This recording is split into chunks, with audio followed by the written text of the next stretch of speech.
matter in Supreme Court. We'll win that case, I'm sure about that. But don't you think?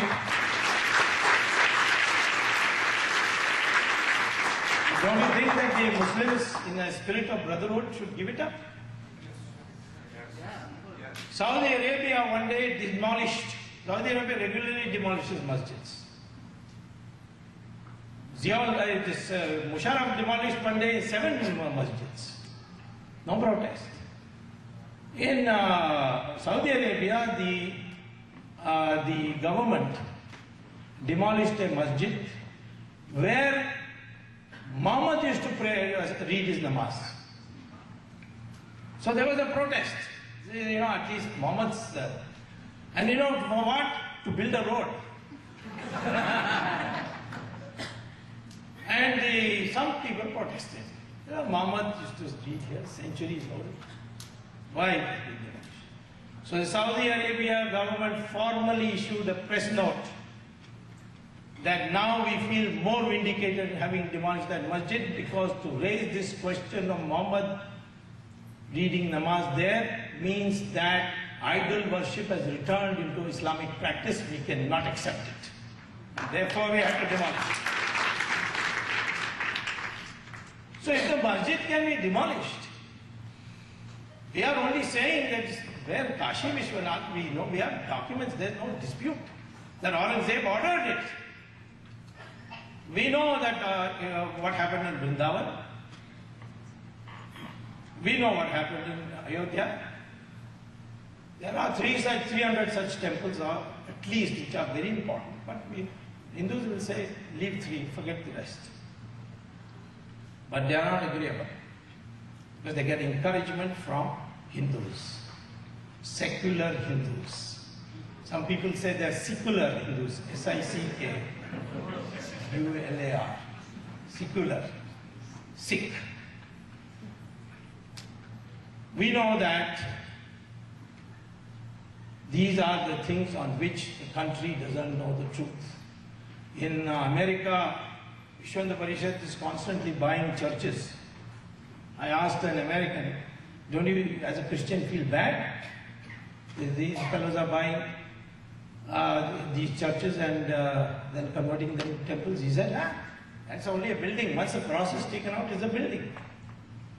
So churches and mandirs, churches and masjids are buildings, but not the temple.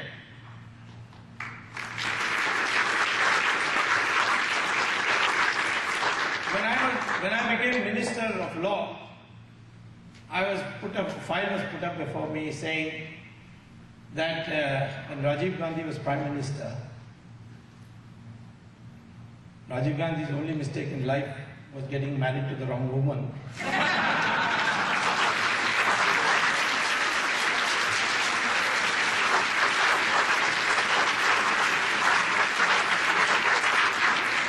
Otherwise, he was a good man. I knew him well, I worked with him, I formed the Chandrasekhar government in alliance with him.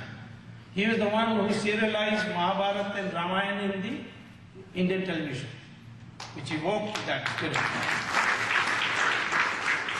In fact, he even went and did Shilanyas in Ayodhya and began his 1989 speech by saying, time has come for us to adopt Ram Rajya in the country.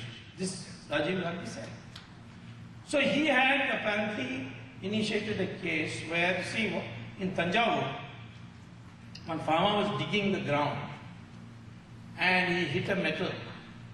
So he stopped and started digging and find out what is it. Found a huge Nataraj come out. Immediately realized that in the neighboring area, there was a disused temple. Nobody was praying there. So he said it must have come from there. He took it home and put it in outside his door because his hut was too small. And he started, celebrating. 2 touts arrived and said, what do you do with this? Today you are celebrating, but tomorrow you won't be able to do the upkeep of this. So you sell it to us, we'll give you 25,000 rupees. Just 25,000 rupees. Farmer had not seen 25,000 rupees in 1984.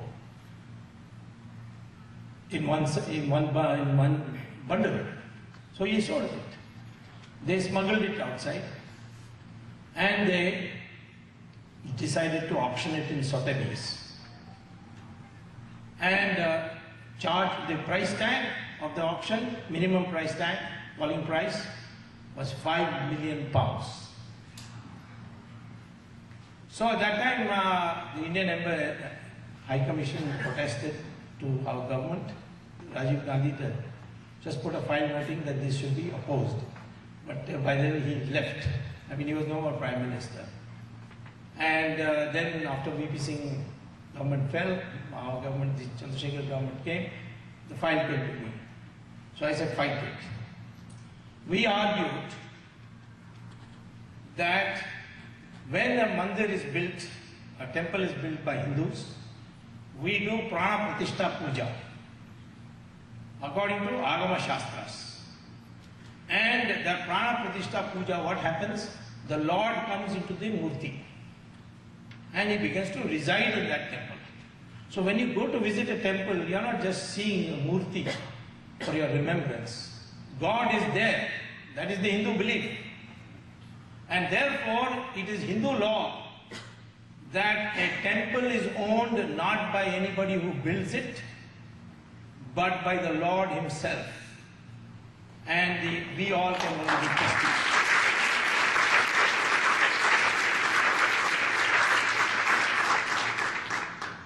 That's what the Allahabad High Court judgment also says.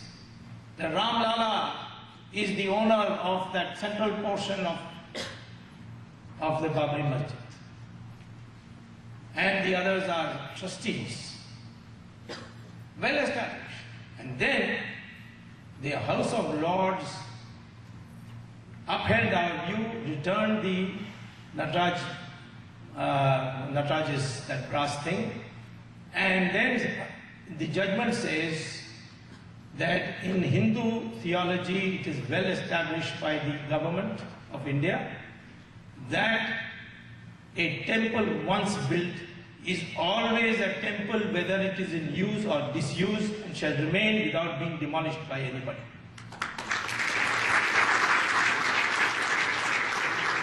So if you build a masjid on top of a temple, it is still a temple. This is our theology. Supreme Court of India says the masjid is a building. If there is real brotherhood, if there is to be real brotherhood between Hindus and Muslims, then of course they should give it back. Privately they all say we respect Ram. In fact, one of their poets who later went to Pakistan, I forget his name, he described Ram as Imam-e-Hind. Let me tell you one thing about Islamic thinking. I admire the Muslims on only one thing. Their mind is clear. I despise the Hindus on only one thing. They are a confused bunch. Muslims know what they want to do. And every day you can see examples of that. Muhammad divided the world into three parts. Darul Islam, where Muslims are in power. No caring for any majority or minority. Islamic law shall prevail, Sharia will reign. So in Saudi Arabia, which is Darul Islam, you cannot build a temple. You got 2 million workers, Hindu workers in these countries. You cannot build a temple in Saudi Arabia, like you are building temples here. You cannot celebrate Diwali inside your house. You cannot carry a photograph of Ramchandra ji in your pocket. If you do, terrible punishment. Will we say that this is reciprocity in India? You cannot build masjids in India, can you say that? You can't read namaz in India, can you say that? You can't have iftar party, can you say that? We don't, we are different. But the Muslims are clear that if it is Darul Islam, then nothing for minorities. And they have already implemented it in India. Kashmir, Muslim majority. Can any non-Muslim be Chief Minister of Kashmir? In Maharashtra, Antole became, in Bihar they become, in many places they become. Our Attorney General is a Muslim, we don't object. But the Muslims in Kashmir, no. Even in districts where Muslims are majority, in say Mau in UP, you cannot celebrate Diwali. They will not allow it. The MLA elected will ensure that he will take out a pistol and start firing. In Meerut, it's slowly becoming like that. In Tamil Nadu, which has only 5% Muslim, there are 40 town panchayats where Muslims are in majority. In the local body elections, they get elected because they vote as a bloc. And they take control. Go and see this, how the Hindus live there. I myself was taken by Hindus, thanks to Vishwa Parishad's leader Vedantam. I was taken there and I was shocked. Next to Vellore is a small town panchayat called Mel Vishara, where 75% are Muslim, fully developed with money given by the state for local bodies. But side is the Hindu area, no roads, no garbage cleaning, no schools, no buildings, no renovation. For 20 years there had been legislation petitioning these poor Hindus. Nobody wanted to touch it. No MLA, MP, Chief Minister, nobody touched it.